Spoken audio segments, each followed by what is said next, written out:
बिस्मिल्लाहिर्रहमानिर्रहीम। अस्सलाम वालेकुम माय फ्यूचर डॉक्टर्स। आज हम करने वाले हैं 100 मोस्ट इम्पोर्टेंट MCQs जो कि MD गेट में आने के इसके बहुत ज़्यादा चांसेस है।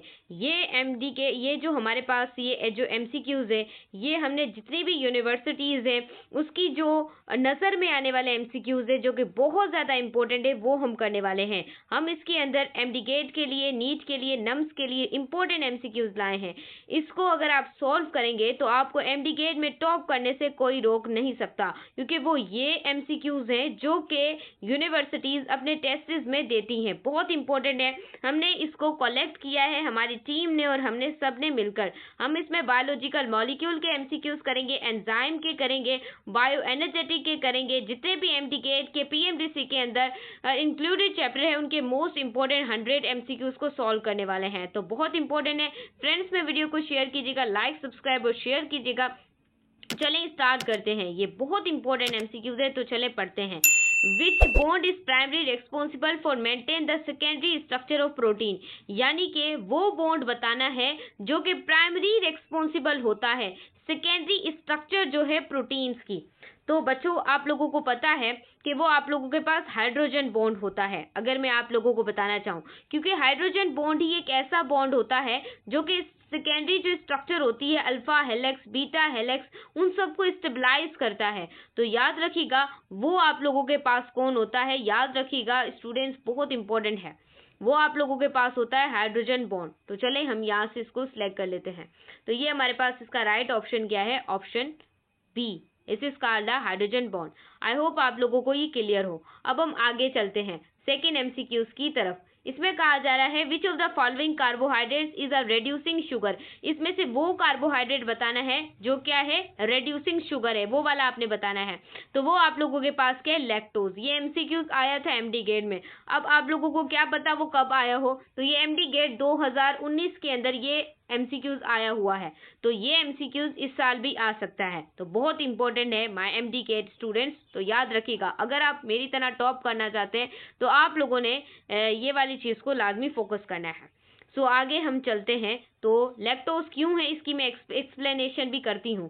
तो यहाँ पर देखें, इस वजह से है क्योंकि लैक्टोज में फ्री एल्डिहाइड और कीटोन ग्रुप होते हैं जो क्या है? एक्ट करते हैं रेड्यूसिंग पावर की तरह।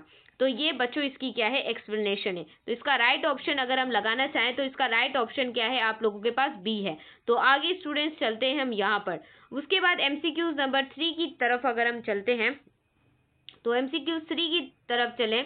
विच lipid is a main component of the cell membrane. वो कौन सा लिपिड है जो कि मेन कंपोनेंट है सेल मेम्ब्रेन का? वो बच्चों आप लोगों को बताना है। तो वो आप लोगों के पास क्या है? फोस्फोलिपिड। क्योंकि आप लोगों को पता है कि आपकी जो सेल मेम्ब्रेन है, अगर मैं आपको बताना चाहूँ तो वो एक बच्चों, याद रखिएगा, इस तरीके से होती है बच्चों आपकी लिपिड्स की लेयर, एक सैंडविच की तरह होती है। यहाँ पर आप देख सकते हैं।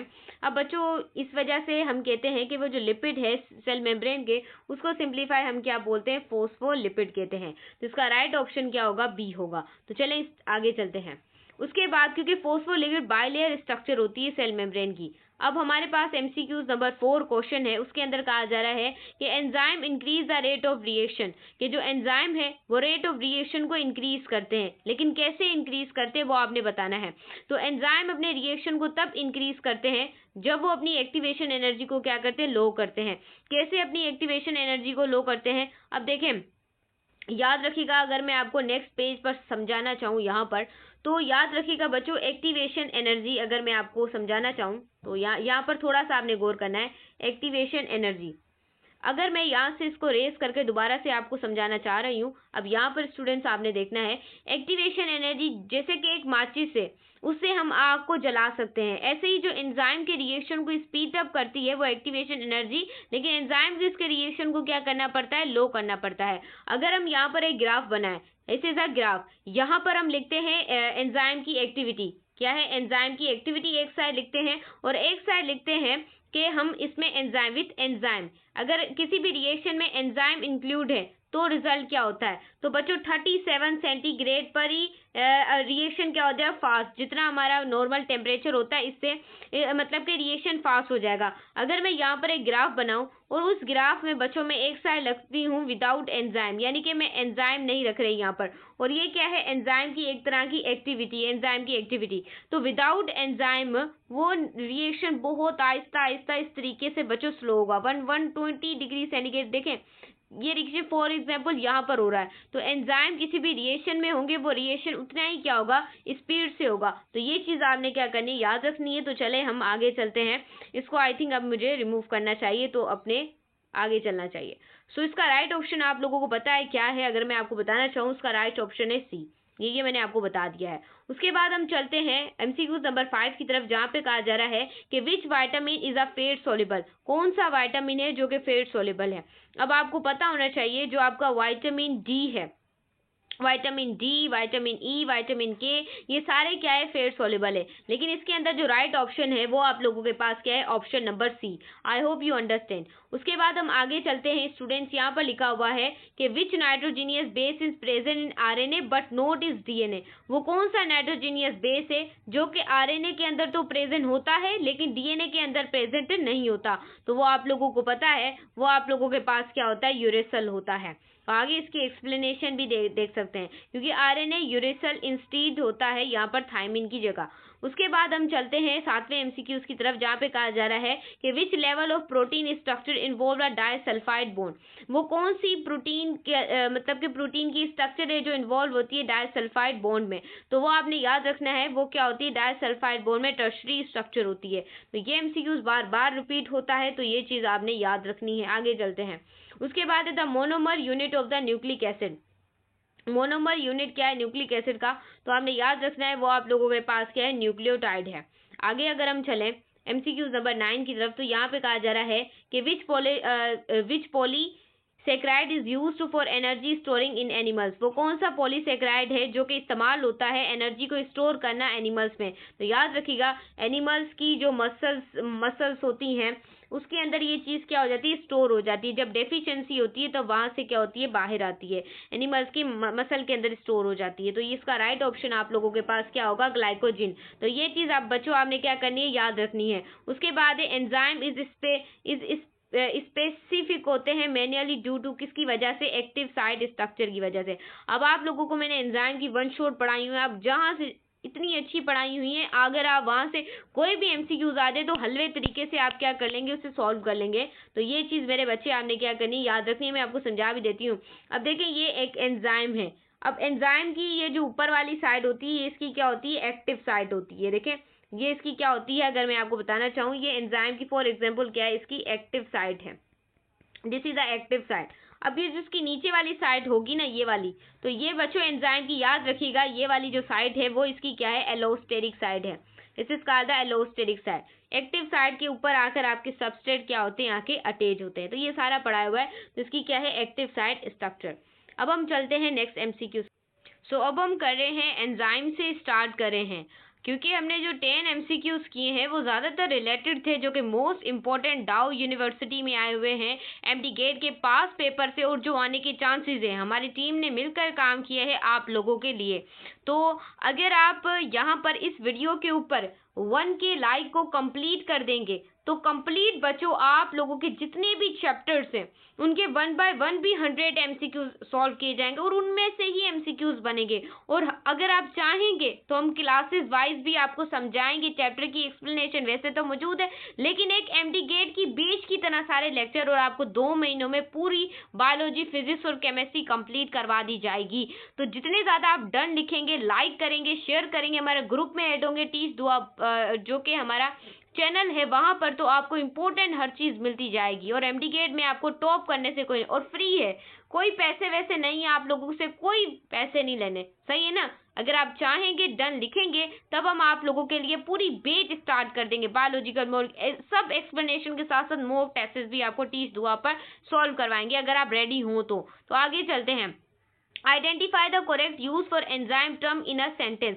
देखिए बच्चों, ये वो एमसीक्यूज है जो हमारी टीम ने इसे बहुत इंपॉर्टेंट तरीके से निकाला है और इस साल यही आएंगे, आप देख लीजिएगा। Identify the correct use of enzyme term in a sentence. तो आपको पता है कि एंजाइम एक्ट करते हैं बायोलॉजिकल कैटलिस्ट की तरह। क्यों एक्ट करते हैं? क्योंकि एंजाइम आर बायोलॉजिकल कैटलिस्ट, वो स्पीड अप करते हैं कोई भी केमिकल रिएक्शन को। बच्चों इस साल ये जरूर आएगा, ये चीज याद रखिएगा, कोई झूठ नहीं है। एमसीक्यूज नंबर इसका सी ऑप्शन क्या है, करेक्ट है। आगे चलते हैं एमसीक्यूज नंबर 12 की तरफ, जहां पर कहा जा रहा है choose the correct synonym of catalyst. तो बच्चों याद रखिएगा, आपको ऐसे एमसीक्यूज दिए जाएंगे क्योंकि अब आपको पता है कि जो आपके डॉक्टर, जो यहाँ पर आपके, अगर मैं आप लोगों को बताना चाहूँ, देखिए यहाँ पर गौर से देखिएगा थोड़ा, जो कि आपके जो डॉक्टर रिजवान हैं, जो कि president of the MD gate हैं, उन्होंने बच्चों याद रखिएगा ये ऐलान कर दिया है कि आपका जो एमडी गेट है वो अभी कुछ दिनों एफएससी के 1 मंथ बाद होगा और ये डेट जल्दी अनाउंस होगी, ऐसा ही होगा बच्चों। तो याद रखिएगा ये एमसीक्यूज इस साल आने के बहुत चांसेस है। तो याद रखिएगा करेक्ट एंटोनियम जो सिनोनियम है कैटलिस्ट का वो ये है, याद रखिएगा एक्सीलेटर। क्यों एक्सीलेटर है? क्योंकि ये कैटलिस्ट की मीन होती है स्पीड अप करना, accelerate of the chemical reaction को। तो राइट ऑप्शन क्या होगा आप लोगों के पास? बी होगा। ये चीज आपने क्या करनी है, याद रखनी है। तो आगे चलते हैं, उसके बाद हमारे पास है identify the grammatical correct sentence. आप लोगों ने ग्रामेटिकली करेक्ट सेंटेंस को यहाँ से क्या करना है, आइडेंटिफाई करना है। तो याद रखिएगा मेरे बच्चे, बहुत इंपॉर्टेंट है कि एंजाइम प्ले करते हैं important role in digestion. Digestion के अंदर एंजाइम बहुत इंपॉर्टेंट रोल अदा करते हैं। क्यों? क्योंकि प्लूरल सब्जेक्ट है एंजाइम। एंजाइम टेक प्ले करता है, मेकिंग करता है सेंटेंस एंड ग्रामेटिकल करेक्शन के लिए। ये चीज आपने याद रखनी है। तो इसका राइट ऑप्शन बी है। ऐसे एमसीक्यूज आएंगे। अब आपसे सीधा कुछ नहीं पूछा जाएगा मेरे बच्चे। आप लोगों ने अगर ये वीडियो देख लिए तो आप बहुत ज्यादा लकी हैं। पूरी वीडियो को देखें। Choose the correct meaning of substrate. आपने सबस्ट्रेट की करेक्ट मीनिंग को यहाँ पर देखना है। तो सबस्ट्रेट की करेक्ट मीनिंग क्या है? ये ऐसे सब्सटेंस से, याद रखिएगा ये ऐसे सब्सटेंस है जो एंजाइम की तरह एक्ट करते हैं। ये चीज आपने क्या करनी, याद रखनी है। तो इसका राइट ऑप्शन आपके पास क्या है, बी है। अब आगे अगर हम चलें तो यहाँ पर आपने देखना है identify the correct passive voice. यहाँ पर आपको करेक्ट पैसिव वॉइस को देखना है जो एंजाइम के लिए बेटर है। याद रखिएगा कि जो एंजाइम है वो कैटालेस होते हैं, अपने रिएक्शन को स्पीड अप करते हैं, लेकिन क्यों? इसका पैसिव वॉइस जो आप लोगों के पास है वो कैटालेस है। ये चीज आपने याद रखनी है। उसके बाद है choose the correct antonym of the activate. Activator के लिए कौन सा करेक्ट आप लोगों एंटोनियम, क्योंकि एंटोनियम का मतलब क्या है, अपोजिट। तो एक्टिवेटर का अपोजिट क्या है? क्योंकि याद रखिएगा मेरे बच्चे, एक चीज अगर मैं आप लोगों को बताना चाहूँ, डेफिनेशन के तौर पर लिख लीजिएगा। यहाँ पर आपने देखना है, ये मुझे मार्कर थोड़ा सा अच्छा नहीं लग रहा तो मैं इसको यहाँ से रिमूव कर देती हूँ। यहाँ पर आप लोगों के लिए कुछ अच्छा सा मार्कर यहाँ पे चूज कर लेती हूँ। अब यहाँ पर याद रखिएगा ये भाई क्या कर रहा है तू। अब एंजाइम क्या है, एक्टिवेटर का मतलब ये इतना लिख क्यों रहा है ऐसे भैया, क्या हो गया? इस तरीके से ये तो बहुत ज्यादा हो गया। ये वाले कलर को ले लेते हैं। चले यहाँ पर मैं आपको ऐसे ही समझा देती हूँ, यहाँ पर आकर ही याद रखिएगा। एक्टिवेटर का मतलब होता है एक्टिवेटर। अब आप लोगों के पास जो एक्टिवेटर होता है, एक्टिवेटर में थोड़ा सा यहाँ पर ले आऊँ, एक्टिवेटर हमेशा स्पीड अप करते हैं केमिकल रिएक्शन को, और जो इनहेबिटर होते हैं वो रिएक्शन को क्या करते हैं, स्टॉप करते हैं। रिएक्शन को स्टॉप करने का काम करते हैं। कौन काम करते हैं? आपके इनहेबिटर। तो एंटोनियम का मतलब है अपोजिट मीनिंग देना। तो यहाँ पर जो आपका राइट ऑप्शन है वो क्या, इनहेबिटर। ये चीज आपने याद रखनी है बच्चों, जैसी चीजें नहीं पूछी जाएंगी। अब याद रखिए, अब आप बड़े हो गए। Identify the correct sentence structure. Correct sentence structure क्या है? एंजाइम प्रोटीनियस होते हैं, ये चीज आपने याद रखनी है। वो स्पीड अप करते हैं केमिकल रिएक्शन को। तो इसका राइट ऑप्शन क्या है, ए है। क्यों? क्योंकि correct use of common tech pledges are non destructive. I hope आप लोगों ने पढ़ा हो। उसके बाद है choose the correct word form. कौन सा वर्ड है जो कि करेक्ट फॉर्म है? एंजाइम की एक्टिविटी डिपेंड करती है टेम्परेचर पर। तो डिपेंडेंट चीज को हमें याद रखना है। इसका राइट ऑप्शन क्या होगा, बी होगा। अब आगे चलते हैं, identify the correct use of effect. यानी कि आइडेंटिफाई करेक्ट यूज जो कि इफेक्ट करते हैं एंजाइम की एक्टिविटी पर। याद रखिए टेम्परेचर इफेक्ट करता है एंजाइम की एक्टिविटी पर। सही। आगे अगर हम चले यहाँ पर एमसीक्यूज नंबर 20 की तरफ, choose the correct preposition. Enzyme के लिए आपको करेक्ट प्रीपोजिशन इस्तेमाल करना है। तो करेक्ट प्रीपोजिशन क्या है? एंजाइम एक्ट करते हैं अपने सबस्ट्रेट के ऊपर। ये चीज आपने क्या करनी, याद रखनी है। अब हम आगे एमसीक्यूज की तरफ चलते हैं। अब हम सोल्व करने वाले हैं सेल स्ट्रक्चर और फंक्शन के बहुत important MCQs. Which organelle is responsible for the lipid synthesis, वो कौन सी ऑर्गेनेली है जो कि रिस्पॉन्सिबल होती है लिपिड को सिंथेसाइज करने। ये बहुत इंपॉर्टेंट एमसीक्यूज है, याद रखिएगा, याद आ सकता है इस बार। देखिए, स्मूथ एंडोप्लाज्मिक रेटिकुलम है जो सिंथेसाइज करता है आपकी lipid and detoxification of the chemicals को। देखें मेरे बच्चे, याद रखिएगा, मेरे वीडियो लेक्चर्स भी मौजूद है, हर चीज मौजूद है, लेकिन अगर आप चाहेंगे तो मैं कंप्लीट आप लोगों के लिए हर रोज बेच के अकॉर्डिंग वीडियो लाऊंगी, जहां पर आपको कंप्लीट चैप्टर पढ़ाया जाएगा, वहां पर आपको हर चीज समझाई जाएगी।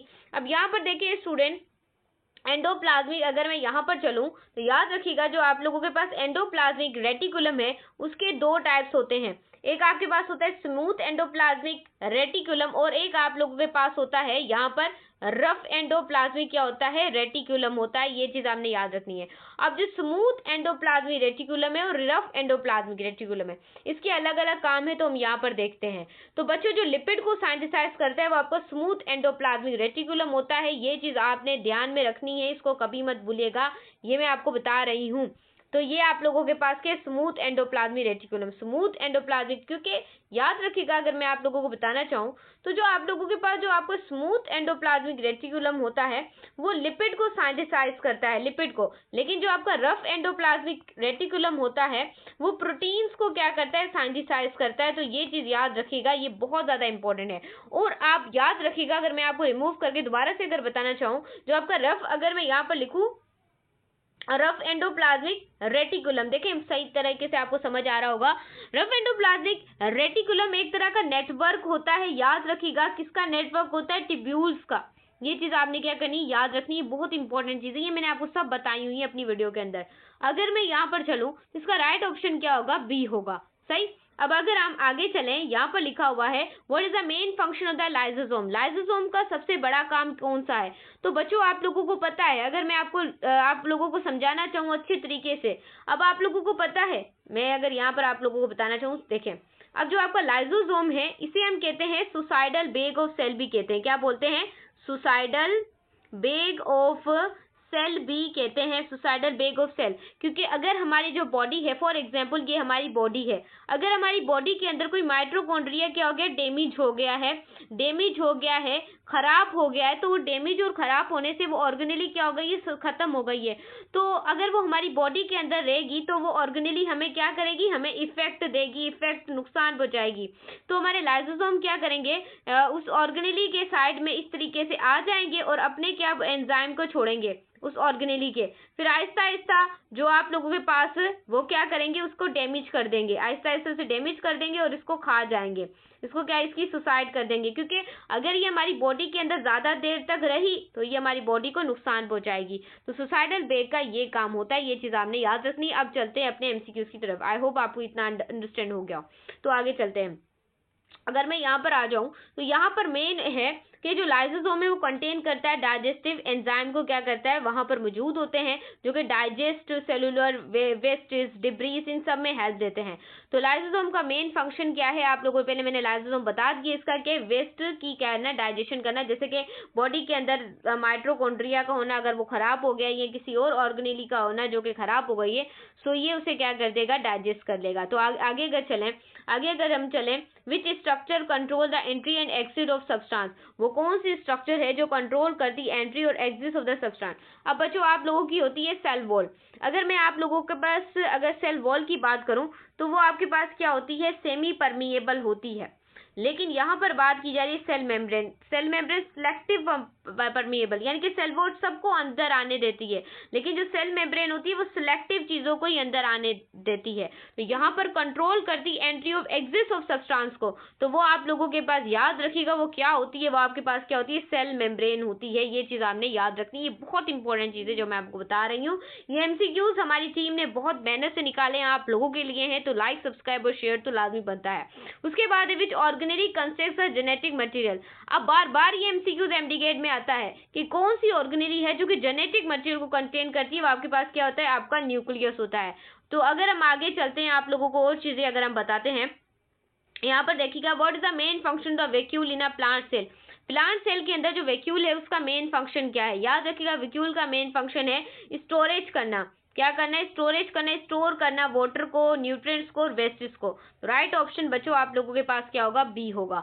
अगर हम आगे चलते हैं 26 एमसीक्यूज की तरफ, ये बार बार एमसीक्यूज आता है कि बताएं कि पावर हाउस ऑफ सेल क्या होता है, तो आपको पता है वो आपका माइटोकॉन्ड्रिया होता है, क्योंकि माइटोकॉन्ड्रिया के पास अपने प्रोटीन्स होते हैं, अपने यहाँ पर याद रखिए अपना डीएनए होता है और अपने क्या होते हैं, राइबोसोम होते हैं। ये बच्चों क्या होता है, पावर हाउस होता है, क्योंकि यहाँ पर एटीपी बनती है और एटीपी स्टैंड फॉर, ये आपने कमेंट सेक्शन में बताना है मुझे। उसके बाद हमारे पास है which organelle involve the protein package. अब आप लोगों को पता है कि हमें कोई भी शादी है उसके ऊपर गिफ्ट देना होता है, हम वहां जा नहीं रहे तो हम पोस्ट ऑफिस में जाते हैं, उस जो गिफ्ट है उसे क्या करवाते हैं, वहां पैक करवाते हैं, फिर आगे उसका पोस्टपोर्ट लिखते हैं, फिर उसे क्या करते हैं, सेंड करते हैं अपने पैकेज को। ऐसे ही बच्चों आप लोगों की बॉडी के अंदर एक होता है गोल्जी ऑपरेटस। अब गोल्जी ऑपरेटस क्या करता है, गोल्जी ऑपरेटस पहले पैकेज मॉडिफाई करता है कि वो चीज़ सही है या नहीं, उसके बाद वो जो पैकेज होता है प्रोटीन का उसे फिर क्या करता है, ट्रांसपोर्ट करता है। जो ऑर्गेनिल वो होती है प्रोटीन पैकेज में, वो आप लोगों के पास क्या होती है, आप लोगों की गोल्जी बॉडी होती है। तो राइट ऑप्शन ए है। उसके बाद हम आगे चलते हैं, यहाँ पर लिखा हुआ है which structure is present in a plant cell that absent in a animal cell. वो कौन सी स्ट्रक्चर है जो कि प्लांट सेल के अंदर तो होती है लेकिन वो एनिमल सेल के अंदर एब्सेंट होती है, तो याद रखिएगा वो आप लोगों के पास होती है सेल वॉल। बहुत इंपॉर्टेंट एमसीक्यूज है। उसके बाद अगर हम 29 की तरफ चलते हैं, 29 की तरफ, which organelle is responsible of photosynthesis. Photosynthesis के लिए कौन सी ऑर्गेनिज, तो आपको पता है भाई फोटोसिंथेसिस करते हैं प्लांट, क्योंकि प्लांट के अंदर क्या होता है, क्लोरोफिल होता है, और प्लांट क्या होते हैं, हेट्रोट्रॉफिक होते हैं। हमारे लिए क्या बनाते हैं खाना, वह हम क्या है, हेट्रोट्रॉफ है, क्योंकि प्लांट के ऊपर डिपेंड कर रहे हैं। तो जो फोटोसिंथेसिस प्लांट इस वजह से करते हैं क्योंकि उनके पास क्या मौजूद है, क्लोरोफिल। तो यहाँ पर option A is correct, chloroplast. अगर मैं आप लोगों को आगे लेके जाऊं, यहाँ पर which is cytoplasm, what is cytoplasm, cytoplasm क्या है, साइटोप्लाज्म एक फ्लूइड इनसाइड है सेल के एक फ्लूइड इनसाइड है। ये चीज आपने क्या करनी, याद रखनी है। This is the most important thing. So I hope you understand my lucky students कि आप लोगों को मेरे जैसी टीचर मिली है, बहुत ज़्यादा मेहनती और आप लोगों के लिए बहुत ज़्यादा कामयाबी के लिए लाई, क्योंकि साइटोप्लाज्म याद रखिएगा जेली लाइक फ्लूइड होता है। इस तरीके से जेली लाइक फ्लूइड होता है जो कि ऑर्गेनिलीज कर क्या होता है, सस्पेंडेड होता है। ये चीज़ आपने क्या करनी, याद रखनी है। सो आगे चलते हैं बायो एनर्जेटिक के। सो स्टूडेंट्स अब हम करने वाले हैं बायो एनर्जेटिक के एमसीक्यूज। तो बायो एनर्जेटिक का पहला एमसीक्यूज क्या कहता है कि बायो एनर्जेटिक है क्या। अब आप लोगों को पता है कि बायो का मतलब होता है जिंदगी और एनर्जेटिक का मतलब होता है एनर्जी। ये तो आप लोगों को पता है, वर्ड से ही आप लोगों को सब समझ आ रहा होगा। अब देखिए भाई, बहुत आसान कॉन्सेप्ट है, इसमें कोई बड़ी बात तो है नहीं मेरे बच्चे, ये चीज़ आपने याद रखनी है। अगर आप मेरे स्टूडेंट से मेरे पास पढ़ रहे हैं, मेरी क्लासेस ले रहे हैं, तो ये चीज़ आप लोगों को पता होगी। तो चलें यहाँ पर मैं पेन को सिलेक्ट कर लेती हूँ। अब याद रखिएगा मेरे बच्चे कि study of energy flow, study करना एनर्जी फ्लो की लिविंग ऑर्गेनिज्म में, उसको आप बायो एनर्जेटिक, क्योंकि बायो एनर्जेटिक डील ही किसके साथ करता है कि हाउ एनर्जी क्या है। जैसे आपको पता है आपका लॉ ऑफ थर्मोडायनेमिक्स से, लॉ ऑफ थर्मोडायनेमिक्स से यही कहता है कि energy is not be created, energy is not be destroyed, लेकिन एनर्जी ट्रांसफर होती है एक फॉर्म से दूसरी फॉर्म में, क्या होती है, वो ट्रांसफर होती है। ये चीज़ आपको पता होगा कि हाउ एनर्जी फ्लो। तो बच्चों ये ट्रांसफर होती है कहाँ पर, लिविंग सिस्टम के अंदर। आई होप यू अंडरस्टैंड माय बच्चे। ये चीज़ आपने क्या करनी, याद रखनी है। हमारी टीम आप लोगों के साथ है, हम आप लोगों के साथ हैं, आप लोगों को टॉप करवाना अब हमारी जिम्मेदारी है। अब आगे मेरे बच्चे चलते हैं, this is my MD get specialities. तो आगे चलते हैं, what is the primary energy currency of the cell. अब आप लोगों को पता है, ये चीज याद रखिएगा, आपकी एटीपी क्या है, एक एनर्जी की करेंसी होती है। मैंने आपसे पूछा था कि एटीपी स्टैंड फॉर, तो आप लोगों को बताना चाहिए था ATP stand for adenosine triphosphate. ये एमडी गेट में भी आ सकता है। और याद रखिएगा ये स्टोर करता है एनर्जी को, जब वो सेलुलर प्रोसेस कर रही होती है तो एनर्जी को स्टोर करता है और प्रोवाइड करता है वहां पर एनर्जी। ये आप लोगों के लिए बहुत इंपॉर्टेंट एमसीक्यूज हैं, हमने आप लोगों के लिए बहुत यूनिवर्सिटीज के लेवल के निकाले हैं मेरे बच्चे। Which process release for energy from glucose, वो कौन सा प्रोसेस है जहां पर एनर्जी रिलीज होती है ग्लूकोज को तोड़कर। याद रखिएगा फोटोसिंथेसिस का प्रोसेस है वो अपोजिट है। किसकी अपोजिट है? रेस्पिरेशन की अपोजिट है। और जो रेस्पिरेशन का जो प्रोसेस है वो किसके अपोजिट है? आप लोगों के पास फोटोसिंथेसिस के अपोजिट है। तो ये चीज बच्चों आपने क्या करनी है? याद रखनी है। Which process release energy from the glucose. तो आपके पास क्या होता है? रेस्पिरेशन। फोटोसिंथेसिस के अंदर आपकी एनर्जी बनती है और फिर जो आपकी रेस्पिरेशन है उसके अंदर आपकी एनर्जी क्या होती है? रिलीज होती है। ये चीज आपने क्या करनी है? बहुत इंपॉर्टेंट है। ये चीज आपने क्या करनी है? याद रखनी है। अब आगे अगर हम चलें, ग्लूकोज रेस्पिरेशन की डेफिनेशन ही यही है। उसके बाद है विच डज द ग्लाइकोलाइसिस ओकर। ग्लाइकोलाइसिस कहाँ पर ओकर होती है बच्चों? ये एमसीक्यूज बहुत ज्यादा इंपॉर्टेंट है कि जो ग्लाइकोलाइसिस है वो ओकर होती है आपके साइटोप्लाज्म जो होता है वहां पर आपकी क्या होती है? ग्लाइकोलाइसिस ओकर होती है। ग्लाइकोलाइसिस याद रखिएगा टेक प्लेस करती है साइटोप्लाज्म इन सेल के अंदर। जो साइटोप्लाज्म होता है इस तरीके से बच्चों आपका साइटोप्लाज्म होता है पानी नुमा एक फ्लूइड लाइक बच्चों क्या होती है? एक तरह की उसकी स्ट्रक्चर होती है। ये चीज आपने क्या करनी याद रखनी है। तो ग्लाइकोलाइसिस होती है साइटोप्लाज्म के अंदर। अगर हम आगे चलते हैं, यहाँ पर कहा जा रहा है कि which state of the respiration produce the most ATP. वो कौन सी एक तरह की स्टेज है रेस्पिरेशन की जहां पर बहुत ज्यादा एटीपी बनती है। अगर मैं आपको यहाँ पर ले जाती हूँ मेरे छोटे छोटे बच्चे, तो यहाँ पर देखिएगा। अब याद रखिएगा मेरे बच्चे, ज्यादा एटीपी। अब आप लोगों को पता है कि आप लोगों का जो प्रोसेस होता है ग्लाइकोलाइसिस, उसके अंदर कितनी एटीपी बनती है मेरे बच्चे? 2 एटीपी बनती है। कितनी? 2 एटीपी बनती है। उसके बाद अगर मैं यहाँ पर आपको ले जाऊं क्रेब्स साइकिल की तरफ, तो क्रेब्स साइकिल के अंदर भी कितनी एटीपी बनती है? 2 एटीपी बनती है। उसके बाद याद रखिएगा फिर 32 टू 36 एटीपी क्यों कहा जाता है? क्योंकि बाकी जो सारी एटीपी है वो आपकी कहाँ बनती है? इलेक्ट्रॉन ट्रांसपोर्ट चेन के अंदर। FADH2 फ्लेविन, यहाँ पर कुछ प्रोटीन होते हैं, वहां पर एंजाइम होता है यूबिक्विनोन जो कि कॉम्प्लेक्स 1 और कॉम्प्लेक्स 2 को सामने अटैच कर रहा होता है। फिर वहां पर आपसे फाइनल इलेक्ट्रॉन एक्सेप्टर भी पूछा जाता था। फाइनल इलेक्ट्रॉन एक्सेप्टर जो इलेक्ट्रॉन ट्रांसपोर्ट चेन के अंदर होता है वो ऑक्सीजन होता है। ये चीज भी आपने याद रखनी है। और हाइड्रोजन आयन की सबसे ज्यादा जब कंसंट्रेशन बढ़ जाती है, ये भी एमसीक्यूज आ सकता है, हाइड्रोजन आयन की सबसे ज्यादा कंसंट्रेशन उसे एक्सेप्ट कौन करता है? याद रखिए एटीपी साइंथेस क्या करता है? उसे एक्सेप्ट करता है। अब जो भी मॉलिक्यूल बने थे क्रेब्स साइकिल के अंदर आप लोगों की ग्लाइकोलाइसिस के अंदर, तो याद रखिएगा उन मॉलिक्यूल्स को, क्योंकि उन मॉलिक्यूल को ब्रेक कर कर हम इलेक्ट्रॉन ट्रांसपोर्ट चेन में एटीपी निकालते हैं। ऐसे कि स्टूडेंट्स अगर मैं आप लोगों को बताना चाहूँ, मेरे कॉन्सेप्ट से पढ़ेंगे तो बहुत फायदे में रहेंगे। अब मेरे बच्चे यहाँ पर देखिएगा, आप लोगों के लिए मैंने एक बोर्ड खाली छोड़ा है तो यहाँ पर समझाती हूँ। अब देखिए मेरे बच्चे, आप लोगों के पास एक NADH2 ये स्पेलिंग में थोड़ी मिस्टेक हो जाए तो भैया माफ कर देना माय स्टूडेंट। ये कितनी होती है? 3 ATP के बराबर होता है। उसके बाद अगर मैं यहाँ पर आप लोगों को कहा जाऊँ एक FADH2 वो बराबर होता है कितनी ATP के? 2 ATP के क्या होता है? बराबर होता है। ये चीज आपने क्या करनी याद रखनी है। अब इस तरह ही जो क्रेब्स साइकिल में ग्लाइकोलाइसिस में कंपाउंड इसको ब्रेक कर कर हम इलेक्ट्रॉन ट्रांसपोर्ट चेन में 32 टू 36 ATP को क्या करते हैं? बनाते हैं। तो ये मैंने आपको समझा दिया। अब हम चलते हैं अपने एमसीक्यूज की तरफ। अब हलवा हो जाएगा भैया। तो मेरे बच्चे आगे चलते हैं अभी हम। तो यहाँ पर जो राइट ऑप्शन है वो इलेक्ट्रॉन ट्रांसफर चेन है जहां पर हाई अमाउंट ऑफ एटीपी आपकी बनती है।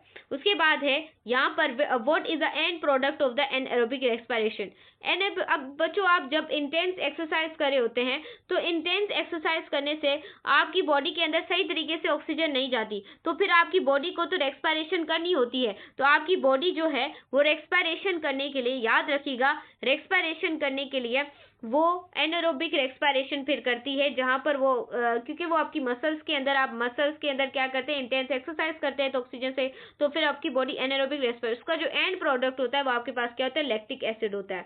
ये चीज याद रखिएगा माय एमडी के स्टूडेंट्स, वो क्या होता है? लैक्टिक एसिड होता है। अगर मैं आप लोगों को ऐसे ही आगे ले जाती हूँ, आगे चलें। इसके बाद which organelle manually involve in the anaerobic respiration. वो कौन सी ऑर्गेनेली है जो कि एरोबिक रेस्पिरेशन में इन्वॉल्व होती है? वो आपकी होती है माइटोकॉन्ड्रिया। ये चीज याद रखिएगा, वो कौन होती है? माइटोकॉन्ड्रिया होता है आप लोगों का। अगर आगे चलें, what is the role of the enzyme in bio energetic. ये बहुत इंपॉर्टेंट एमसीक्यूज है। तो क्या रोल है बायो एनर्जेटिक का एंजाइम के साथ? याद रखिएगा वहां पर भी वो क्या करते हैं? स्पीड अप करते हैं अपने रिएक्शन को। अगर हम आगे चले 39 एमसीक्यूज की तरफ, which molecule store the long term energy. Long term जो एनर्जी को याद रखिएगा स्टोर करता है वो आपका होता है ग्लूकोज। क्योंकि याद रखिएगा ग्लूकोज का जो, अगर मैं आप लोगों को फॉर्मूला बताना चाहूँ, यहाँ पर आपको अच्छे तरीके से बताना चाहूँ तो होता है C6H12O6। अब इसको ब्रेक कर कर आपकी क्या निकाली जाती है? एटीपी निकाली जाती है। ये चीज आपने क्या करनी याद रखनी है। अब हम आगे चलते हैं एमसीक्यूज की तरफ। तो ये आप लोगों के पास क्या होगा? आप लोगों के पास ग्लूकोज होगा। उसके बाद है what is the produce during photosynthesis. Photosynthesis के वक्त आप लोगों के पास क्या प्रोड्यूस होता है। अब आप लोगों को पता है जब कार्बन डाइऑक्साइड प्लस वाटर आपस में मिलते हैं in the presence of the sunlight, sunlight की मौजूदगी में, तो वहां पर ग्लूकोज प्लस ऑक्सीजन आप लोगों का रिलीज होता है। अब राइट ऑप्शन क्या है आप लोगों के पास, बी है। अब हम चलते हैं आज सेलुलर लाइफ।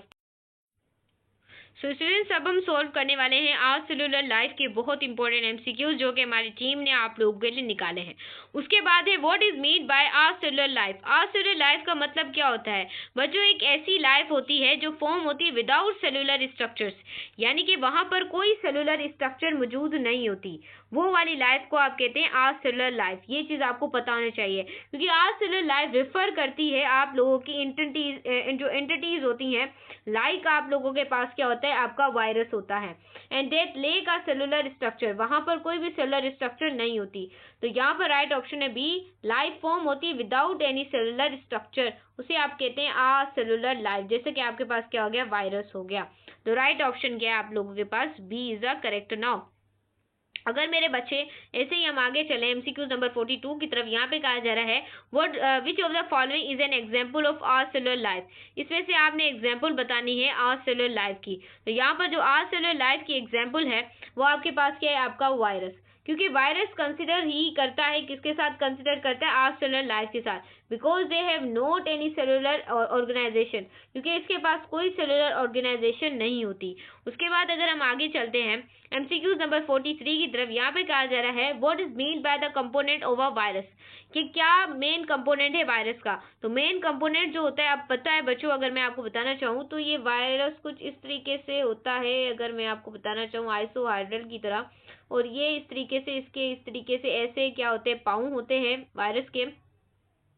अब जो वायरस है उसका प्रोटीन कोट होता है क्या होता है यहाँ पर, न्यूक्लिक एसिड का, क्योंकि वायरस के अंदर कंसेप्ट होता है उसका जेनेटिक मटेरियल, वो इनक्लोज होता है इसकी प्रोटीन, एक तरह का वायरस के ऊपर प्रोटीन क्या होता है, अगर देखा जाए तो एक प्रोटीन क्या होता है वायरस के ऊपर उसका कोट होता है, इस तरीके से ऐसे प्रोटीन कोट होता है जहां पर उसकी जेनेटिक इंफॉर्मेशन होती है। तो इसका राइट ऑप्शन इज सी।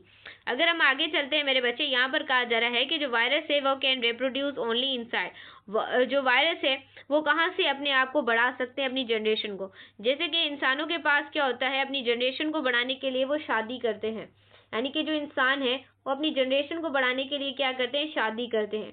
आपको पता है शादी के दौरान जो दो लोग होते हैं, एक होती है मेल होता है और एक फीमेल होती है, तो वो एक मैरिज लाइन के ऊपर क्या करते हैं, कंसेप्ट करते हैं।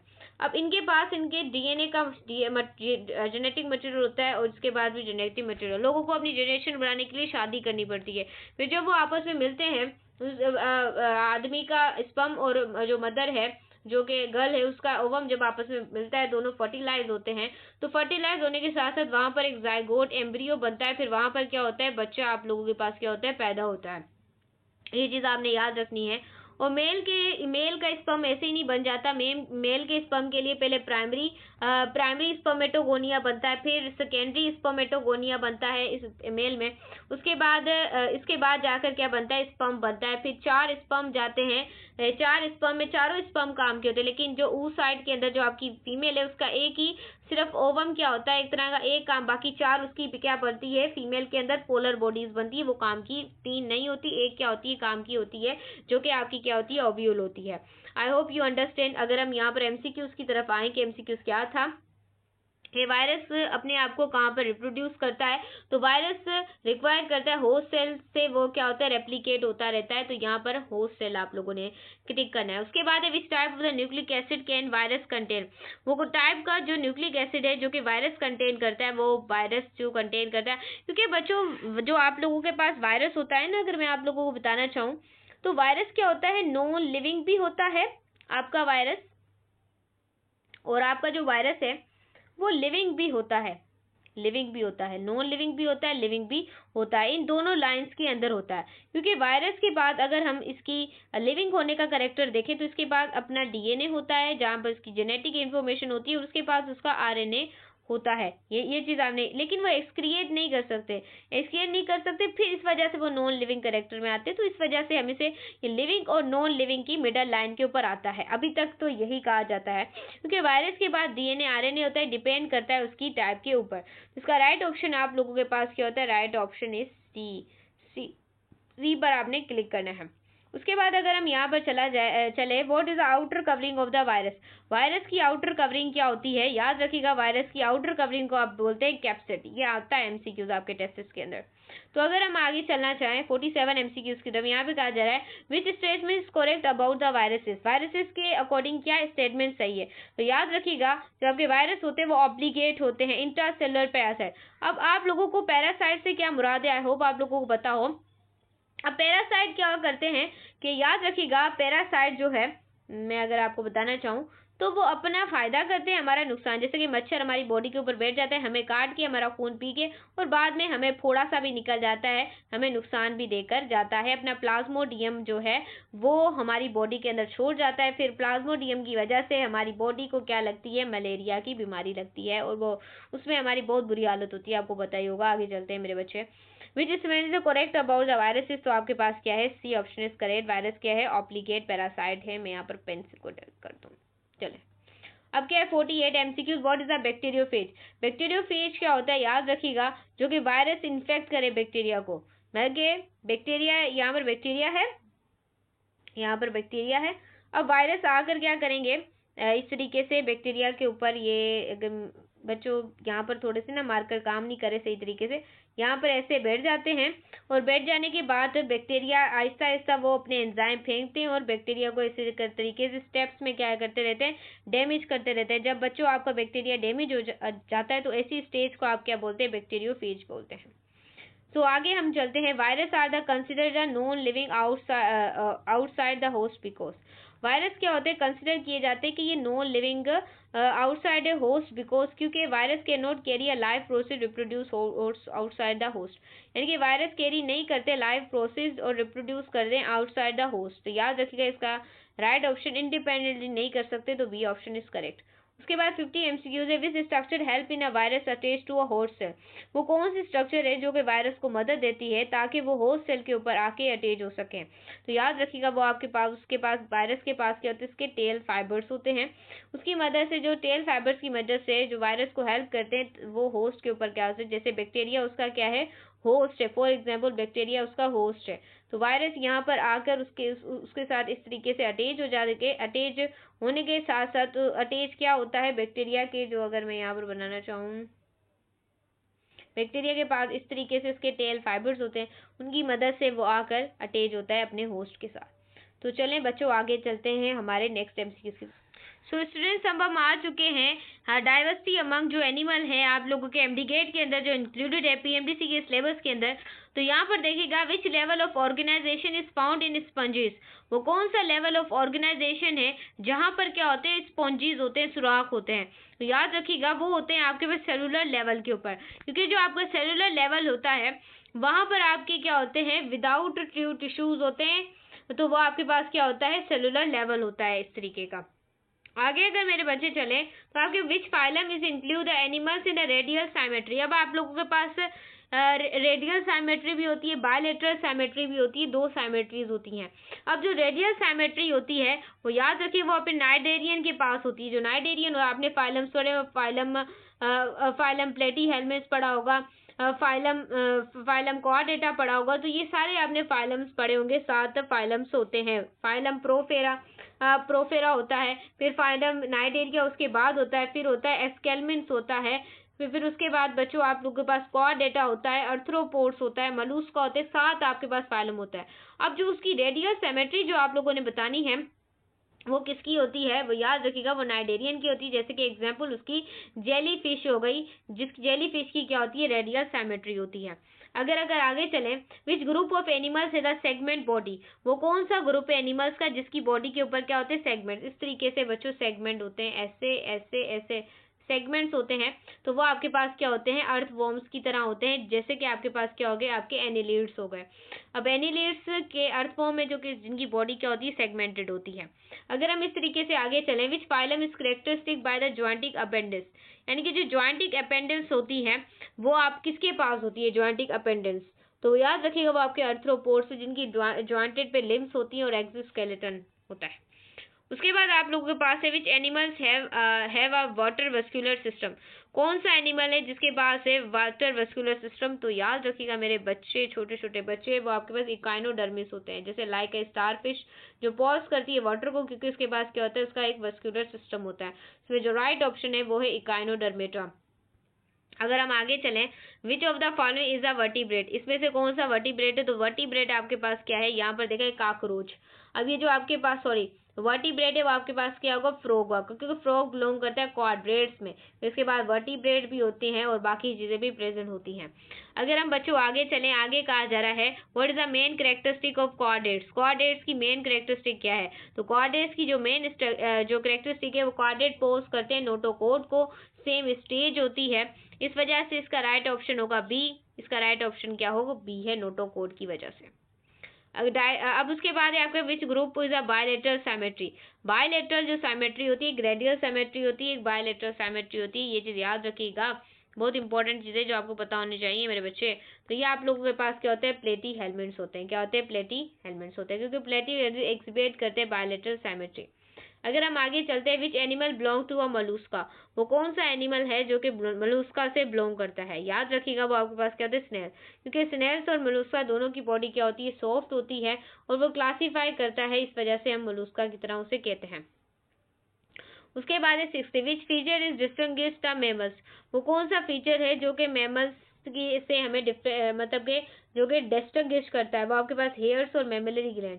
अब अगर बात की जाए, अगर हेयर, अब एक मेल की बात की जाए, अगर ये for example this is a male, अब ये जो मेल है जब ये अपनी ग्रोथ स्टेज में होता है, जब ये 12 से 30 to 60 पे, उसके मुंह पे मूछे दाढ़ी निकलना शुरू, दाढ़ी कहते हैं जिसे हम, मूछे निकलना शुरू हो जाती है और काफ़ी ज़्यादा प्रोसेस है जो कि मेल के अंदर बनते हैं। आप लोगों को पता ही होगा जो कि मेल यहाँ पर मेरी वीडियो को सुन रहे हैं।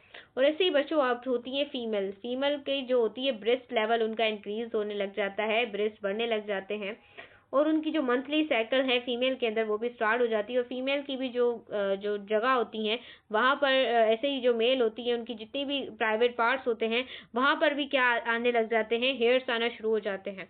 तो याद रखिएगा, इस तरीके से बच्चों हम मैमल्स को कह सकते हैं। उसके बाद अगर हम आगे अगर चलें, इस तरीके से जो मैमल्स है वो अपने बच्चों को दूध भी पिलाते हैं, तो ये एक मोस्ट इंपॉर्टेंट थिंकिंग है। तो आगे चलते हैं एमसीक्यू। सो स्टूडेंट्स, अब हम आ चुके हैं इम्यूनिटी के एमसीक्यूज की तरफ। अब बच्चों इम्यूनिटी क्या होती है याद रखिएगा। फॉर एग्जांपल अगर मैं आप लोगों को बताना चाहूँ, तो फॉर एग्जांपल बच्चों अगर मैं आपको थोड़ा सा इंट्रोडक्शन देना चाहूँ इम्यूनिटी वाले चैप्टर का, तो याद रखिएगा मेरे बच्चे, अगर मैं आप लोगों को आना चाहूँ तो आपकी इम्यूनिटी क्या होती है, याद रखिएगा इम्यूनिटी आप उसे कहते हैं। फॉर एग्जाम्पल मैं रात को मुझे मतलब कि दिन के टाइम मुझे ऐसा लगने लग गया कि मुझे बुखार हो रहा है, और जैसे ही शाम का टाइम हुआ तो मुझे ऐसा फील हो गया कि मैं तो बिल्कुल ठीक हूँ। वो किसकी वजह से, क्योंकि हमारी बॉडी के अंदर क्या मौजूद है, डिफेंस सिस्टम मौजूद है, जो कि जरासीम अगर थोड़े से लग जाते हैं तो उसको क्या करता है, रिमूव कर देता है। इस वजह से बच्चों हमारे पास क्या है, अपना डिफेंस सिस्टम मौजूद है जो कि फाइट करता है अगेंस्ट अ पैथोजन। अब हम आगे एमसीक्यूज को पढ़ते हैं, क्या कहा जा रहा है मेरे बच्चे। यहाँ पर देखिएगा, what is the immunity, immunity क्या होती है, एबिलिटी होती है फाइट है इन्फेक्शन, इन्फेक्शन के अगेंस्ट क्या करते हैं, काम करते हैं। यानी कि एक्सप्लेनेशन में अगर हम देखें, एक्सप्लेनेशन के अंदर, तो इम्यूनिटी बॉडी की एबिलिटी होती है, रेजिस्ट करती है, फाइट करती है जो इन्फेक्शन, जो पैथोजीन होते हैं जो कि हमारी बॉडी में बीमारियों का काज बन रहे होते हैं। तो याद रखिएगा वो आपके पास क्या होता है, ऑप्शन बी, एबिलिटी होती है to fight infection against the pathogen की तरह। उसके बाद बच्चों अगर आगे हम लोग चले, which type of the immunity is present from the birth, यानी कि अब देखें वो कौन सी इम्यूनिटी है जो कि प्रेजेंट होती है बर्थ के दौरान। अब बच्चों याद रखिएगा, बर्थ के एक होती है आप लोगों के पास, याद रखिएगा इम्यूनिटी, इम्यूनिटी के अंदर बच्चों एक आपकी होती है इनर्ट इम्यूनिटी। मैं थोड़ा सा इसे छोटा कर दूं ना, आपको नजर भी आए और आप अच्छे तरीके से समझ भी सके। याद रखिएगा बच्चों आप लोगों के पास इम्यूनिटी, अब ये इम्यूनिटी है, इम्यूनिटी के दो टाइप है, एक है आपके पास इनर्ट इम्यूनिटी और एक आप लोगों के पास क्या होती है, एडेप्टिव इम्यूनिटी, एडेप्टिव इम्यूनिटी। अब अब याद रखिए, इनेट इम्यूनिटी क्या होती है, बोर्न में होती है, यानी कि जब हम पैदा होते हैं हमारे अंदर मौजूद होती है। और बच्चों याद रखिएगा ये नॉन स्पेसिफिक होती है, ये भी चीज़ आपने याद रखेंगे। जो एडेप्टिव इम्यूनिटी वो खुद हम एडेप्ट करते हैं, जैसे कि अल्फा लिम्फोसाइट्स हो गए, और यहाँ पर इस तरीके से बीटा लिम्फोसाइट्स हो गए, ये हम क्या करते हैं, एडेप्ट करते हैं खुद। और जो इनेट इम्यूनिटी होती है वो हमें कुदरती मिलती है। ये चीज़ आपने क्या करनी है, याद रखनी है, बहुत बहुत इंपॉर्टेंट चीज़ आपको बता रही हूँ। उसके बाद यहाँ पर देखें, जो कि हमें बर्थ से ही मिलती है, वो आपके पास क्या होती है, इनर्ट इम्यूनिटी होती है, क्योंकि नेचुरल प्रेजेंट होती है जब हम पैदा होते हैं। तो ये आपके पास इनर्ट इम्यूनिटी वो इम्यूनिटी होती है जो कि हम पैदा होते हैं तब हमें पहले से मिली होती है। उसके बाद अगर हम बात करें, वे cell are responsible to producing antibodies, वो कौन से सेल है जो कि एंटीबॉडीज को प्रोड्यूस करते हैं। याद रखिएगा आप लोगों के पास एक, याद रखिएगा, अब मैं आप लोगों को बताना चाहूँ, जो आपकी एडेप्टिव इम्यूनिटी थी, सॉरी टू से यहाँ पर देखें, अब देखें आप लोगों के पास जो एडेप्टिव इम्यूनिटी थी, इम्यूनिटी के दो टाइप्स थे, ये थोड़ा सा सही हो जाए, एडेप्टिव इम्यूनिटी। अब एडेप्टिव जो आप लोगों की इम्यूनिटी होती है उसके अंदर एक आ जाता है आपका अल्फा सेल और एक आप लोगों के पास आते हैं बीटा सेल। अब ये जो अल्फा सेल होते हैं, अल्फा सेल ये एंटीबॉडीज को प्रोड्यूस नहीं करते, और आपके जो बीटा सेल होते हैं वो एंटीबॉडीज को क्या करते हैं, प्रोड्यूस करते हैं। ये चीज़ आपने याद रखनी है। आगे चलते हैं, तो याद रखिएगा वो कौन से सेल हैं जो रेस्पॉन्सिबल होते हैं एंटीबॉडीज को प्रोड्यूस करने के लिए। आपके पास क्या होते हैं, बी लिम्फोसाइट्स होते हैं, और बी लिम्फोसाइट ऐसे सेल्स होते हैं जो एंटीबॉडीज को प्रोड्यूस करते हैं।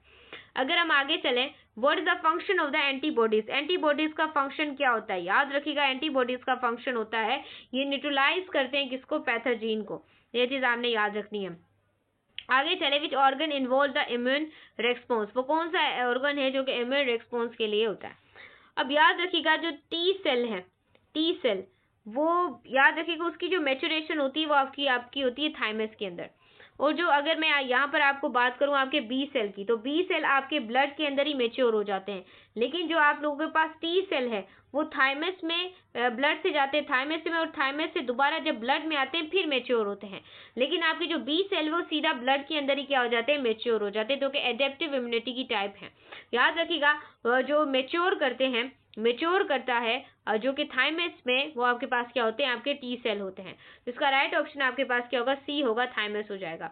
उसके बाद अगर आप, what is a vaccination, vaccination का मतलब क्या होता है। वैक्सीनेशन एक तरह का इंजेक्शन होता है जो कि वीकेंड जो पैथोजीन है उसको वीक करता है।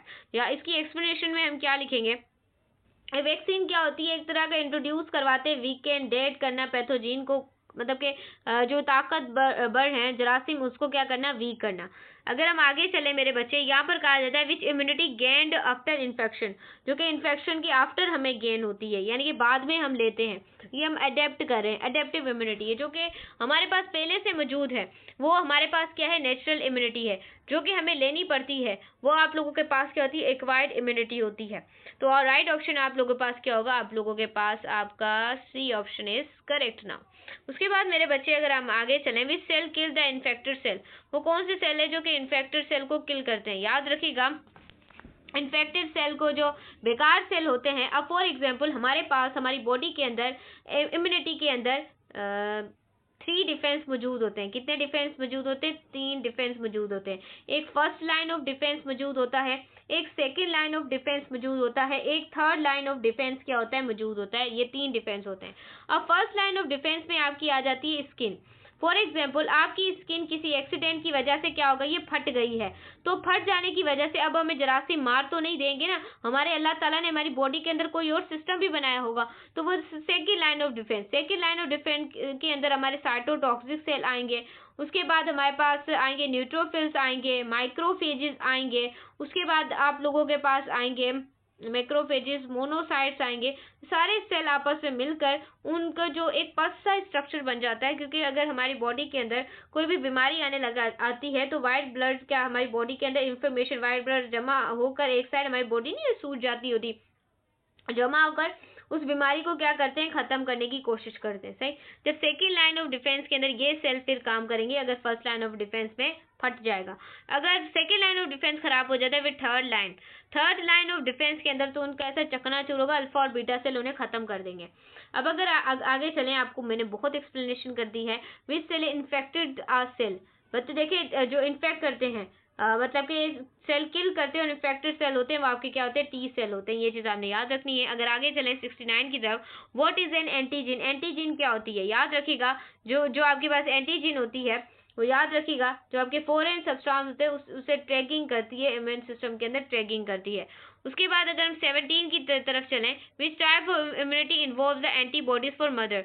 अब देखिए बच्चा अपनी माँ से कैसे एंटीबॉडीज लेता है, तो थोड़ी फीमेल देख रही है तो थोड़ा शर्माइएगा मत, आगे चलते हैं। सो स्टूडेंट्स यहाँ पर देखिएगा कि जो फीमेल होते हैं, बच्चा उनकी जो ब्रेस्ट होती है वहाँ से क्या करता है, अपने जो मिल्क होता है उसे क्या करता है, फीड करता है, मतलब कि मतलब कि दूध पीता है। सभी पी के बड़े हुए, हम लोग भी और आप लोग भी, भले मेल और फीमेल दोनों सेम ही है, अपनी मदर का दूध ही पीते थे आप लोग भी। तो यहाँ पर जो मदर है, जहाँ से वो बच्चे क्या पी रहे हैं, दूध पी रहे हैं, तो जो मदर की एंटीबॉडीज हैं वो बच्चे के अंदर क्या हो रहे हैं, ट्रांसफर हो रहे हैं इस तरीके से। तो आपने बताना है तो चाइल्ड की इम्यूनिटी जो एंटीबॉडीज मदर से लेती है वो आपकी क्या होती है, पैसिव इम्यूनिटी, जो इन्वॉल्व होती है transfer antibody to mother to the child. अब आगे चलते। तो स्टूडेंट्स अब हम सर्कुलेशन के एमसीक्यूज करने वाले हैं, जहां पर हमारे पास जो फर्स्ट एमसीक्यूज है यहाँ पर कहा जा रहा है 71, which blood vessels carry the oxygen blood from lungs to the heart. यानी वो कौन सी ब्लड वेसल्स है जो कि ब्लड को लेकर जाती है, ऑक्सीजन ब्लड को लंग से हार्ट में लेकर जाती है। तो वो स्टूडेंट्स आप लोगों को पता है, वो आप लोगों के पास क्या होती है, पेल्मोनरी वीन। पेल्मोनरी वीन एक ऐसी वीन होती है जो कि ऑक्सीजनेटेड ब्लड को कहाँ से लेके जाती है, लंग्स से लेकर जाती है, लेफ्ट आर्टरियम तक लेके जाती है। अगर मैं जैसे भी आप लोगों को हार्ट की स्ट्रक्चर ड्रॉ कर कर दिखाऊं, हमारा जो हार्ट है उसके दो आर्टरियम्स होते हैं, एक लेफ्ट आर्टरियम और दूसरा क्या होता है, राइट आर्टरियम आप लोगों के पास होता है। अब याद रखिएगा पेल्मोनरी वीन ऐसी वीन है जो कि ऑक्सीजन ब्लड को लेकर जा रही है, लंग्स से कहाँ पर लेके जा रही है, लेफ्ट आर्टरियम की तरफ। तो याद रखिएगा वो आप लोगों के पास क्या होती है, पेल्मोनरी वीन होती है। इसका बहुत इंपॉर्टेंट फंक्शन होता है, तो बी ऑप्शन को आप क्या कर ले, टिक कर ले, अपने पास रख ले। तो आगे मेरे स्टूडेंट्स, आगे हम चलते हैं 72 एमसीक्यूज की तरफ। लेकिन ये एमसीक्यू बहुत इंपॉर्टेंट है, मैं आपको बता रही हूँ, ये जरूर आपके एमडी गेट टेस्ट के अंदर आएगा, बहुत ज्यादा इंपॉर्टेंट है। 72 की तरफ अगर हम चलें, यहाँ पर कहा जा रहा है which chamber of the heart pump blood to the body. वो कौन सा चेंबर है जो कि हार्ट को पंप करता है, ब्लड को मतलब हार्ट को पंप करके ब्लड को बॉडी में लेकर जाता है। तो आपको याद रखिएगा वो होता है लेफ्ट वेंट्रिकल, क्योंकि लेफ्ट वेंट्रिकल एक ऐसा वेंट्रिकल होता है जो कि पंप करता है ऑक्सीजन ब्लड को और इंटर करवाता है हमारी ब्लड जो ओटा है, जिसका लार्जेस्ट बिगेस्ट, याद रखिएगा एक तरह की आर्टरी है हमारा जो बॉडी है, वो पूरे जो ऑक्सीजनेटेड ब्लड है उसको लेकर जाती है पूरी बॉडी के अंदर, वो ओटा है आप लोगों की, ये चीज याद रखिएगा। तो left ventricle is the correct option of the 72 MCQs. अगर हम यहाँ पर चलें स्टूडेंट 73 एमसीक्यूज की तरफ, तो यहाँ पे कहा जा रहा है what is the main function of the red blood cell, कि जो रेड ब्लड सेल है उनका मेन फंक्शन क्या है। रेड ब्लड सेल का जो मेन फंक्शन है वो क्लोटिंग के फैक्टर में बहुत बड़ा काम सरंजाम देते हैं, क्योंकि आरबीसीज कंटेन करते हैं हेमोग्लोबिन को, क्योंकि हेमोग्लोबिन में ऑक्सीजन कैरी होता है। तो उसका राइट ऑप्शन सी था। आगे चले 74 की तरफ, which wall present in backward flow into the left atrium. वो कौन सा वॉल है जो कि बैकवर्ड फ्लो को रोकता है लेफ्ट आर्टरियम के अंदर। आपको पता है अगर लेफ्ट आर्टरियम के अंदर आपका ब्लड चला जाए तो याद रखिएगा आपकी डेथ हो सकती है अगर बैकवर्ड फ्लो वहां पर हो जाए।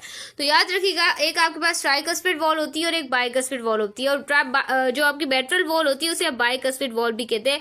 ये एमसीक्यूज कई बार एमडी गेट में आया हुआ है, तो आपने सही तरीके से इसके ऊपर फोकस करना है। जो बैकवर्ड फ्लो वो जो लेफ्ट आर्टरियम में रोकती है प्रिवेंट फ्लो को, वो आपकी मेट्रल वॉल्व होती है जो लाई करती है, याद रखिएगा किसके दरमियान लाई करती है, लेफ्ट आर्टरियम और जो वेंट्रिकल है उसके दरमियान ये लाई करती है। उसके बाद अगर हम 75 एमसीक्यू की तरफ चलें, what is the normal heart beat, कितनी हार्ट बीट नॉर्मल होती है, तो याद रखिएगा B option is correct, 72 BPM आप लोगों के पास होती है। उसके बाद अगर 76 की तरफ से आए, विच component help in the blood clotting, वो कौन सा कंपोनेंट है जो कि ब्लड क्लॉटिंग में मदद देता है, वो आपके पास प्लेटिलेट्स होता है। प्लेटिलेट्स क्या करता है, एक क्लॉटिंग फैक्टर है। उसके बाद which circulation carry the blood between heart and lungs, वो कौन सी सर्कुलेशन है जो कैरी करती है ब्लड को बिटवीन हार्ट और लंग्स के, तो याद रखिएगा वो आपकी होती है पल्मोनरी। अब दो सर्कुलर, एक पल्मोनरी और सिस्टोमेटिक, बट जो ब्लड को बिटवीन हार्ट और लंग्स की होती है वो आपके पास क्या होती है, पल्मोनरी सर्कुलेशन होती है, जो एक्सचेंज करती है गैसेस को लंग्स के अंदर। उसके बाद 78 अगर मैं एमसीक्यूज की तरफ आपको बताना चाहूँ, which part of the body fight infection, वो कौन सा पार्ट है बॉडी का जो कि इन्फेक्शन के अगेंस्ट फाइट करता है, वो आपके पास क्या होते हैं, आपके व्हाइट ब्लड से, व्हाइट ब्लड से डिफेंड करते हैं अगेंस्ट द पैथोजन। अगर आगे चले 79 की तरफ, what is the largest artery in human body. अब आपको पता है कि जो लार्जेस्ट आर्टरी, में पहले भी बार बार बता रही हूँ क्योंकि ये एमसीक्यूज होती है, वो ऑर्टा होती है। उसके बाद 18 एमसीक्यूज आपने देखना है, which blood group is a universal donor. अब बच्चों जो ओ वाला है ना, वो बेचारा बहुत ही ज्यादा अच्छा है, वो ए को भी दे देता है, बी को भी दे देता है, ए बी को भी दे देता है, सबको दे देता है। बाकी जो ए बी वाले वो अपने वालों को दे सकते हैं, लेकिन ओ वाला सबको दे सकता है। ये बेचारा ऐसे ही है, क्या ही बताऊं मैं आप लोगों को, जिसका वो ग्रुप है वो बड़े देने वाले हो तुम, क्या ही तुम्हें बताएं, तुम हर किसी को दे सकते हो। अगर आगे चलें होलोजैक न्यूट्रिशन की तरफ, होलोजैक न्यूट्रिशन के अब हम एमसीक्यूज करने वाले हैं। पहला एमसीक्यू, होलोजैक न्यूट्रिशन इन्वॉल्व होती है कौन सी टाइप ऑफ ब्रीदिंग है, मतलब फीडिंग है। याद रखिएगा ये होलोजैक न्यूट्रिशन इंक्लूड होती है इंजेक्शन, जब हम करते हैं सॉलिड या लिक्विड फूड को फॉलो करते हैं, डाइजेशन करते हैं, तो आपके पास क्या है, बी ऑप्शन इसका क्या है, बिल्कुल करेक्ट ऑप्शन होगा। तो ये चीज बच्चों आपने क्या करनी है, याद रखनी है, बहुत ज़्यादा इंपॉर्टेंट आपको मैं ये चीज़ बता रही हूँ। ये होलोजैक न्यूट्रिशन में हम क्या करते हैं, इंजेस्ट करते हैं। अब आप लोगों को पता है जब हम खाना अपने मुंह के अंदर डालते हैं, तो मुंह के अंदर डालते हैं तो सबसे पहला हम इंजेस्ट करते हैं, खाने को मुंह के अंदर डालते हैं। 82 which step come first in a holozoic nutrition, वो कौन सा स्टेप है जो पहले करना पड़ता है होलोजैक न्यूट्रिशन में, आपका क्या होता है, इंजेक्शन। इंजेक्शन क्या होती है, जब हम इनटेक करते हैं फूड को बॉडी के अंदर, इसका राइट ऑप्शन आप लोगों के पास याद रखिएगा, वो आप लोगों के पास क्या होगा, सी होगा। बहुत इंपॉर्टेंट है जब आप खाने को अपने कहाँ पर डालते हैं, अपने मुंह के, जैसे कि निवाला है। अब ये निवाले को आपकी जो मुंह है उसके अंदर सलाइवा होगा जो कि उस खाने को क्या करेगा, रोल करेगा। रोल करने के बाद फिर वो आप लोगों के फेरेंस, लेरेंस, एसोफेगस में जाएगा, फिर पेट में जाके गिरेगा, फिर स्मॉल इंटेस्टाइन, लार्ज इंटेस्टाइन, उसके बाद एनएस से वो आपकी बॉडी से क्या हो जाएगा, आपका खाना रिमूव हो जाएगा। तो ये बहुत इंपॉर्टेंट चीजें हैं, आप लोगों को पता होना चाहिए। उसके बाद 83 MCQ, which does digestion begin in human, human की कहाँ। अब देखिए बच्चों याद रखिएगा, ये इंपॉर्टेंट कॉन्सेप्ट बच्चों को नहीं पता होता। अब जो माउथ है, आपका जो मुंह है, उसके अंदर ही आपकी डाइजेशन होती है। कैसे, आपका जो फेस है, आपका जो मुंह है, उसके अंदर, आप माउथ के अंदर दो डाइजेशन होती है। एक आप लोगों के पास होती है मैकेनिकल डाइजेशन, एक होती है केमिकल डाइजेशन। मैकेनिकल जो डाइजेशन है वो आपके दांत करवाते हैं, च्यूइंग करते हैं खाने को, और जो केमिकल है वो आपके एंजाइम कर रहा है। जैसे अमाइलेज क्या करता है, स्टार्च को चेंज करता है माल्टोज के अंदर। तो पहली जो डाइजेशन होती है, सबसे पहले जो डाइजेशन होती है आपकी, वो आपके मुंह से ही, आपके माउथ से ही क्या होती है, स्टार्ट होना क्या हो जाती है, शुरू हो जाती है। अगर हम यहाँ पर 84 एमसीक्यूज की तरफ चलें, which enzyme is present in saliva, वो कौन सा एंजाइम है जो कि हमारे सलाइवा के अंदर प्रेजेंट होता है, तो याद रखिएगा वो आपका अमाइलेज होता है। अमाइलेज ब्रेक करता है, याद रखिएगा, स्टार्च को इनटू अ शुगर। उसके बाद 85 MCQs, which does most absorption occur, सबसे ज्यादा एब्जॉर्प्शन कहाँ पर होती है। अब पता है बच्चों आप लोगों के जुजुनम होता है, ड्यूडेनम होता है, जेजुनम होता है, एलियम होता है। एलियम के अंदर आपकी क्या हो जाती है, एब्जॉर्प्शन होती है। ये चीज़ आपने याद रखनी है। ये वाली चीज़ अगर आप याद रखेंगे तो आप लोगों के लिए बहुत ज़्यादा इंपॉर्टेंट साबित होने वाली है, तो बहुत इंपॉर्टेंट है, याद रखिएगा। आपके पास क्या होता है, वो स्मॉल इंटेस्टाइन होता है जो कि एब्जॉर्प्शन में क्या करता है, मदद देता है। इसको टिक करते जाए। आगे चलते 86 से, which organ secret a bile, कौन सा ऑर्गन है जो कि बाइल को सीक्रेट करता है, वो आपके पास क्या होता है, आपका लिवर होता है, क्योंकि लिवर के अंदर कफर सेल्स होते हैं और फिर वो फैट की भी डाइजेशन करता है। 87 what is the egestion, egestion क्या होती है, रिमूवल ऑफ अनडाइजेस्टेड फूड, जो हमारे बॉडी में फूड काम का नहीं है उसको क्या करना, रिमूव करना। सो ये आप लोगों के पास क्या हो जाता है, एजेशन हो जाता है, elimination of the undigested waste. तो ये आपने क्या करना है, याद रखना है। This is the most important thing they asking your MD-GATE and NEET exam. Which nutrient is manually digest in stomach, तो याद रखिएगा प्रोटीन्स। प्रोटीन्स ब्रोकन डाउन होते हैं क्योंकि प्रोटीन के अंदर आप लोगों को पता है, प्रोटीन के अंदर बच्चों याद रखिएगा उसका बॉन्ड प्रेजेंट होता है। उस बॉन्ड को याद रखिएगा। आप सिंप्लीफाई बच्चों क्या बोलते हैं, पेप्टाइड्स कहते हैं, क्योंकि प्रोटीन के अंदर पेप्टाइड्स होते हैं, वो ब्रोकन डाउन होते हैं कहाँ पर जाके, आपके पेट के अंदर, क्योंकि वो बहुत ज़्यादा हाईएस्ट होते हैं ना। Which structure increase absorption surface, तो विलाय होती हैं जो कि इंक्रीज करती हैं सरफेस एरिया किसका, स्मॉल इंटेस्टाइन के सरफेस एरिया को बढ़ाती हैं। उसके बाद अगर हम चलें, which organ produce a digestive enzyme and hormone, तो याद रखिएगा पेनक्रिया ही होता है जो सीक्रिएट करता है एंजाइम को, हार्मोन को। और बच्चों जैसे कि हमारे पास जो एग्जाम्पल है वो किसकी दी हुई है, इंसुलिन की दी हुई है। तो ये चीज़ें बच्चों आप लोगों को आनी चाहिए, याद होनी चाहिए। उसके बाद गैसियस एक्सचेंज के एमसीक्यूज करते हैं। जो गैस एक्सचेंज होती है ह्यूमन में प्राइमरी वो ओकर होती है कौन से ऑर्गन से, तो याद रखिएगा वो आप लोगों के पास क्या होता है, आपका लंग्स होता है। अब सबसे पहले आपको ब्रीदिंग और रेस्पिरेशन के बिटवीन डिफरेंस का पता होना चाहिए। अगर आपको पता होगा तब आप कॉन्सेप्ट को क्या कर सकते हैं, क्लियर कर लेते हैं। तो चले हम पढ़ते हैं ब्रीदिंग और रेस्पिरेशन के पॉइंट को समझते हैं। अब जो याद रखिएगा आपके पास ब्रीदिंग है, ब्रीदिंग क्या होती है, ब्रीदिंग वो होती है इन्वायरमेंट से हम क्या लें, याद रखिएगा इन्वायरमेंट से हम क्या लें, ऑक्सीजन को लें और कार्बन डाइऑक्साइड को क्या करें, एनवायरमेंट में रिलीज करें। तो ये जो आपके पास प्रोसेस होता है, ये प्रोसेस क्या होता है, ब्रीदिंग होता है। ऑक्सीजन को एनवायरमेंट से लेना और कार्बन डाइऑक्साइड को एनवायरमेंट से रिलीज करना। और रेस्पिरेशन क्या होता है, ग्लूकोज के मॉलिक्यूल को तोड़ना और ग्लूकोज के मॉलिक्यूल से क्या करना, एटीपी को हासिल करना, एटीपी को क्या करना, हासिल करना। ये चीज आपने क्या करनी, याद रखनी है। ब्रीदिंग और रेस्पिरेशन दोनों अलग अलग टर्म है, इसको साथ मत पढ़िएगा। तो जो गैस एक्सचेंज होता है हमारे में प्राइमरी होकर जो ऑर्गन होता है वो आपका लंग्स, क्योंकि लंग्स से स्पेशलाइज्ड होता है, गैसेज एक्सचेंज करवाता है एयर और ब्लड के दरमियान में। मैंने एक्सप्लेन भी कर दिया, बहुत मेहनत लगती है, तो आपने लाइक सब्सक्राइब और शेयर लाजमी मेरे बच्चे करना है। तो अगर याद रखिएगा इस डेफिनेशन को, आपने एक्सप्लेनेशन को अच्छे तरीके से पढ़ लेना है कि ये एम्स्टन ऐसा क्यों है।